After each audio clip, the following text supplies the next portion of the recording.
Doing the 360 defense requires you keep your body in motion at all times, using your arms to defend different angles of attack.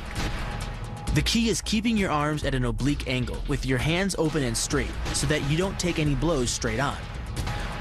Each is deflected down the angle of your forearm, which reduces its impact.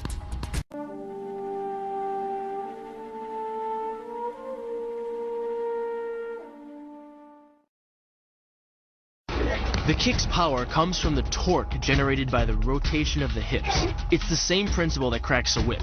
Turning the hips just a few degrees forces the foot to travel a much greater distance and creates a lot of speed as it does. The longer the leg and quicker the rotation, the faster the kick. And unlike karate, Muay Thai fighters are also taught to strike with the hard bone of the shin. A Muay Thai kick can generate roughly the same force as a baseball bat, enough to crack a rib or a leg.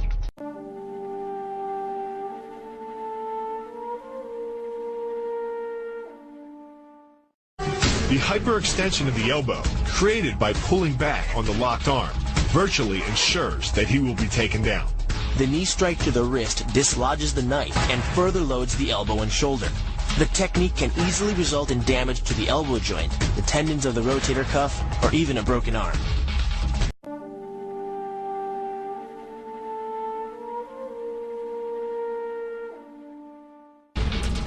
First, the opponent's arm works as a lever to optimize your control. Second, your own back serves as a pivot point for the throw. The strength and stability of your back allows you to throw a much heavier opponent than in a move that requires you to lift him.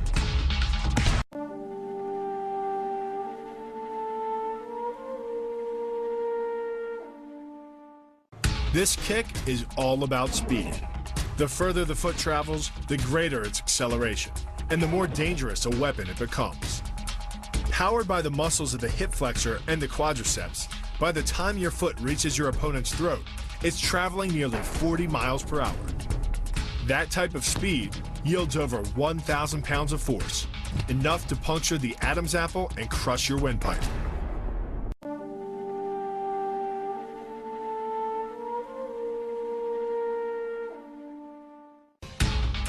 But the real damage from the knee bar doesn't come from gravity. It comes from leverage. Once the knee is locked, your hips act like a fulcrum, and his leg acts like a lever, multiplying any force you apply. So even though the ligaments and tendons around the knee can sustain 1,700 newtons of force, the knee bar can load a lot more than that, enough to completely destroy the joint.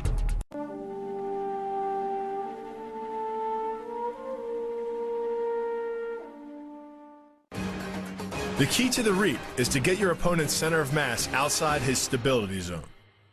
To do that, the Marine pushes his opponent at a location above the center of mass, while using his sweeping leg to create a tripping point, which is below his opponent's center of mass. Once the loss of stability has occurred, gravity does the work, and the damage. On the ground and on his back, your opponent is now vulnerable to any number of finishing strikes.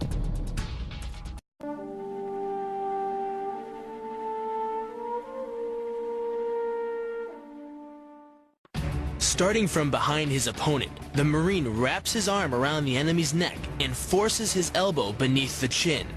Clasping his hands behind the enemy's head, the Marine applies pressure in a vice-like movement of the forearm and bicep. Working much like a nutcracker, your forearm and biceps apply pressure to your opponent's carotid arteries.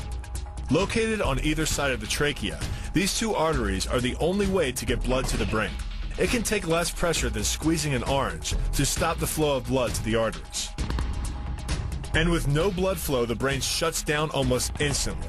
Fight over.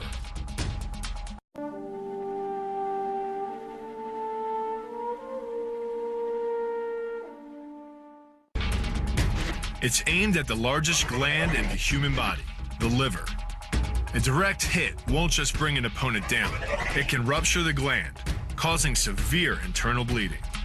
But the liver is well protected by the rib cage, so the kick must be accurate to within half an inch.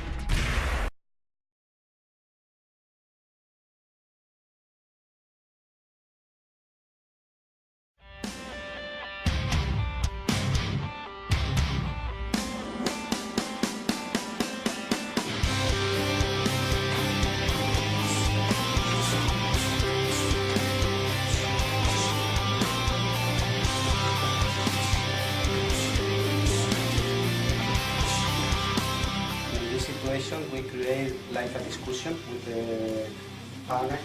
I use this for like a provocation. He attacked to me. I use the same moment for manipulation. How catch the leg, how manipulation now the body like a shield, counter the wall, control the wall, the same moment control all the area, catch the leg, and broke the leg.